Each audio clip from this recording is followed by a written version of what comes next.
लगता है मोदी जी के युग में, इस कलयुग में मोदी जी के कारण त्रेता युग चल रहा है, भगवान राम का युग चल रहा है।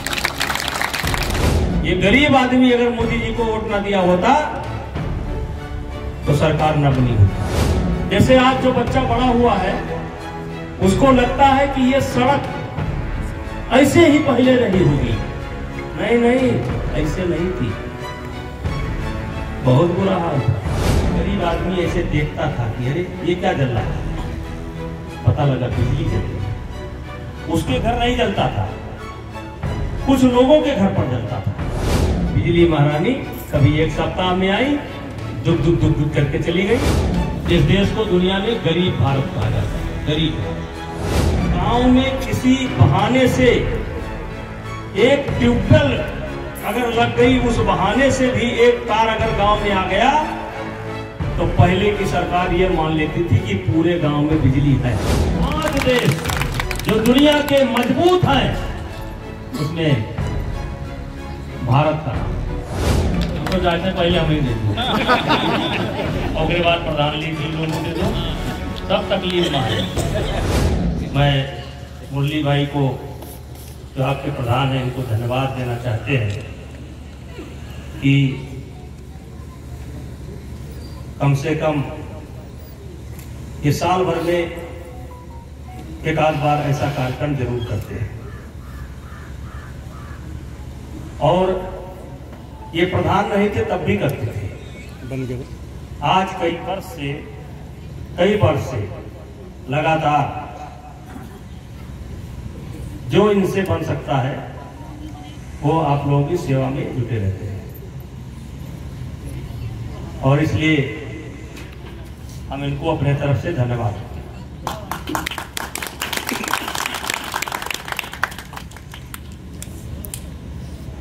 और ज्यादा कुछ कहने की आवश्यकता नहीं है, लेकिन हमारे बीच में कुछ बच्चे ऐसे होंगे जो 10 साल पहले 12 साल के रहे होंगे या 13 साल के रहे होंगे। आज वो 21 साल के हैं, 22 साल के हैं, कोई 23 साल के हैं। अगर हम देखें तो 2014 का मतलब मेरे है मोदी जी के प्रधानमंत्री बनने से पहले।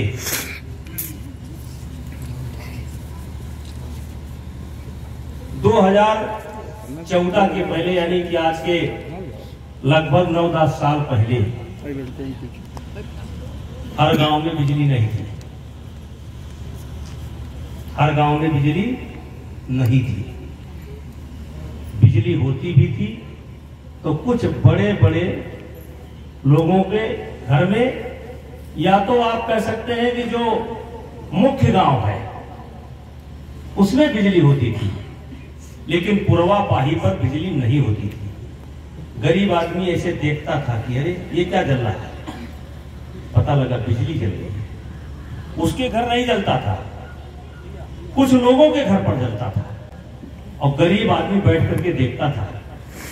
और बेटा इस साइड में आ जाओ, बेटा बैठ जाओ। और जब कोई आदमी हिम्मत करे कि हमारे घर में बिजली आ जाए, हमारे घर में क्यों बिजली नहीं है, तो कह दिया जाता था कि आपके गांव में बिजली है। कहने का मतलब अगर गांव में किसी बहाने से एक ट्यूबवेल अगर लग गई, उस बहाने से भी एक तार अगर गांव में आ गया तो पहले की सरकार यह मान लेती थी कि पूरे गांव में बिजली है। विद्युतीकरण इस गांव का हो गया। ये परिवर्तन आया मोदी जी के बाद, घर घर में बिजली। इसमें हिंदू मुसलमान नहीं देखा गया। एक तरफ से हमारे प्रधानमंत्री जी का नारा है कि सबका साथ, सबका विकास, सबका विश्वास। इस आधार पर बिजली नहीं मिली कि इन्होंने वोट दिया है, इन्होंने वोट नहीं दिया। इस आधार पर गैस भी नहीं मिला कि इन्होंने दिया है, इन्होंने नहीं दिया है। जो गरीब आदमी था हर आदमी को दिया गया। ऐसे शौचालय, ऐसे आवास, और आज जैसे घर, जो गरीब किसान है, शायद 1 एकड़ से नीचे जिनके पास भूमि है, उनको 6,000 सालाना मिलता है। उसमें भी आप देखेंगे तो हिंदू और मुसलमान के आधार पर भेद नहीं किया गया है। जो गरीब है, चाहे जिस जात का है, उसको 6,000 आता है, सबको बराबर मिलता है। और हम इसलिए ये बात बताना चाहते हैं, जैसे आज जो बच्चा बड़ा हुआ है, उसको लगता है कि ये सड़क ऐसे ही पहले रही होगी। नहीं नहीं, ऐसे नहीं थी, बहुत बुरा हाल था। ये अच्छी हुई है मोदी जी के आने के बाद, और यही नहीं अच्छी हुई है, लखनऊ वाली भी अच्छी हुई है, अयोध्या वाली भी अच्छी हुई है, फैजाबाद वाली भी अच्छी हुई है, बलरामपुर वाली अच्छी हुई है, और पूरे देश की सड़कें अच्छी हुई हैं। और माताओं बहनों, 10 साल पहले बिजली अगर गांव में थी भी, ये बात हम लोग इसलिए बोल रहे हैं कि हम लोगों की भूलने की आदत बहुत ज्यादा है, हम तुरंत भूल जाते हैं। क्या किया? पहले बिजली अगर रहती भी थी तो ये बिजली महारानी कभी 2 घंटे के लिए, कभी 3 घंटे के लिए, कभी 4 घंटे के लिए आती थी। और कई जिले ऐसे थे जहां 24 घंटे बिजली रहती थी। एक इटावा 24 घंटे, एक मैनपुरी 24 घंटे, एक रामपुर 24 घंटे, एक कन्नौज 24 घंटे, और बाकी बिजली महारानी कभी 1 सप्ताह में आई, दुख दुख दुख दुख करके चली गई। ये सारी व्यवस्था अगर ठीक हुई है तो मोदी जी के आने के बाद ठीक हुई।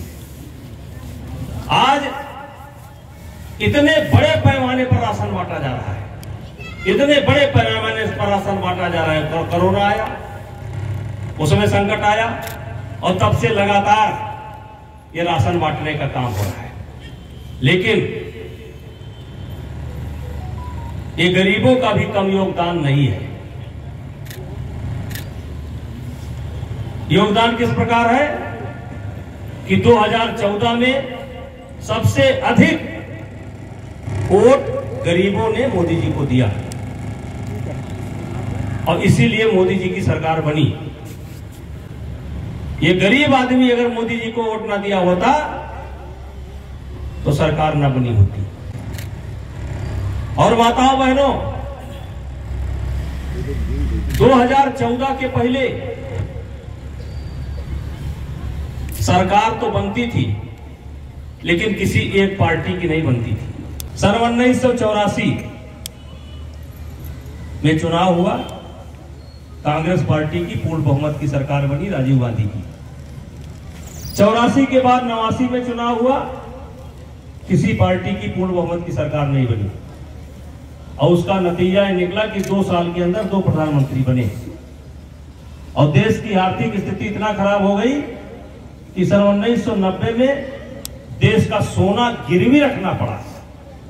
ये सोना गिरवी रखना पड़ा, हमारे देश को सोना गिरवी रखना पड़ा अपना कामकाज चलाने के लिए। 91 में भी चुनाव हुआ, सरकार बनी लेकिन पूर्ण बहुमत की नहीं बनी। 96 में हुआ, सरकार बनी लेकिन पूर्ण बहुमत की नहीं बनी। 96 के बाद 98 में चुनाव हुआ, पूर्ण बहुमत की सरकार नहीं बनी। 98 के बाद 99 में चुनाव हुआ, पूर्ण बहुमत की सरकार नहीं बनी। और 99 के बाद 2004 में चुनाव हुआ, पूर्ण बहुमत की सरकार नहीं बनी। 4 के बाद 9 में चुनाव हुआ, पूर्ण बहुमत की सरकार नहीं बनी। अजब तमाशा। और तब इस देश के जो विद्वान थे, उन्होंने कहना शुरू कर दिया कि हमारे संविधान में कोई कमी है और अब किसी भी पार्टी की पूर्ण बहुमत की सरकार नहीं बनेगी। उसी समय 2014 में मोदी जी गुजरात के मुख्यमंत्री थे, और प्रधानमंत्री कैंडिडेट के रूप में निकल करके आए। लेकिन गुजरात में उन्होंने जो सेवा की थी, गुजरात को जो एक विकास मॉडल दिया था, उसकी खुशबू पूरे देश में पहुंची और उनके नाम पर इस देश का गरीब इकट्ठा हो गया। और गरीब इकट्ठा हो गया तो 32 साल का श्राप जो चल रहा था वो श्राप कट गया और मोदी जी प्रधानमंत्री बन गए। और प्रधानमंत्री बनने के बाद अगर हम कहें कि कौन सा ऐसा क्षेत्र है जिस क्षेत्र में काम नहीं हुआ, वो चाहे गांव हो या देश की सीमा हो, या गरीब आदमी की जरूरत हो या देश की जरूरत हो, हर जरूरत को प्रधानमंत्री जी ने पूरा किया। और मेरे पढ़ने लिखने वाले बच्चों, भाइयों, इस देश को दुनिया में गरीब भारत कहा जाता था। गरीब भारत, भिखारी भारत, कमजोर भारत। अब ऐसा नहीं है। अब दुनिया में जो 5 देश मजबूत हैं उसमें भारत का भी नाम है। 5 देश जो दुनिया के मजबूत हैं उसमें भारत का नाम है। आज दुनिया के अंदर कोई भी समस्या हो तो सब भारत की तरफ देखते हैं, सब भारत की तरफ देखते हैं। तो ये सब जो संभव हुआ है वो फिर कहना चाहता हूं गरीबों की वजह से संभव हुआ है। क्यों? कि गरीबों ने मोदी जी को आज भी अपना नेता मानते हैं। गरीब मोदी जी का साथ नहीं छोड़ना चाहता है। आप किसी से पूछ लीजिए जाकर के, बड़े लोग तो दाहिने बाएं की बात करेंगे, लेकिन गरीब आदमी दाहिने बाएं की बात नहीं करेगा, वो सीधे मोदी जी की बात करेगा। और इसीलिए आज देखिए कलयुग है। जैसे पहले सतयुग आता है, सतयुग के बाद त्रेता आता है, त्रेता के बाद द्वापर आता है, और द्वापर के बाद कलयुग आता है। ये मनुष्य की उत्पत्ति ब्रह्मा जी से मानी जाती है। तो त्रेता और कलयुग के बीच में द्वापर है, और कलयुग अभी 5000 साल केवल बीता है। लेकिन आज जो देश का माहौल है, ये माहौल क्यों है? भगवान राम के मंदिर पर जो पुनर्निर्माण हो रहा है, इसके कारण जो इस समय देश के अंदर माहौल बना हुआ है, लगता है मोदी जी के युग में, इस कलयुग में मोदी जी के कारण त्रेता युग चल रहा है, भगवान राम का युग चल रहा है। ये मामूली काम नहीं। इसी तरीके से जम्मू कश्मीर की समस्या थी, और जम्मू कश्मीर में ये नहीं कि केवल हिंदुओं के साथ अत्याचार होता था, वहां के मुसलमानों के साथ भी बहुत बड़ा अत्याचार हुआ। सारे कारोबार बंद हो गए, सारा ताना बाना टूट गया। आज उस समस्या का भी समाधान हुआ तो मोदी जी के राज्य में हुआ। और तमाम सी बातें हैं, बहुत सी बातें हैं, उसको बताई जा सकती हैं। लेकिन माताओं बहनों, हम आपसे कहना चाहते हैं, मोदी जी को मत भूलना, कतई मत भूलना। ऐसा आदमी, ऐसा नेता दुनिया में बार बार नहीं आता है। ऐसा नेता कभी कभी आता है। जो तकलीफ अपनी आप न जानते हो, वो तकलीफ मोदी जी जानते हैं।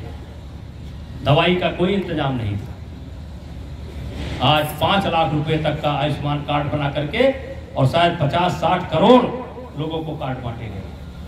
पहले नहीं था, पहले चोट लगती थी तो कर्जा लेने के अलावा कोई रास्ता नहीं था, और कर्जा भी मिलता था तो 10 रुपया सैकड़ा, 5 रुपया सैकड़ा, आदमी तड़प करके मर जाता था। इसलिए मैं मोदी जी को धन्यवाद देता हूं और आज यहाँ पर मैं मुरली भाई को धन्यवाद देता हूँ, जिनके कारण मुझे भी आपके बीच में आने का मौका मिला। और एक कंबल अपने हाथ से हमको भी दे दीजिएगा, इस समय हम भी तकलीफ में हैं। और हमको जाते पहले हम ही दे दो, और बाद प्रधान जी लोगों दे दो। सब तकलीफ में है, लेकिन तकलीफ कटी घबरा होना।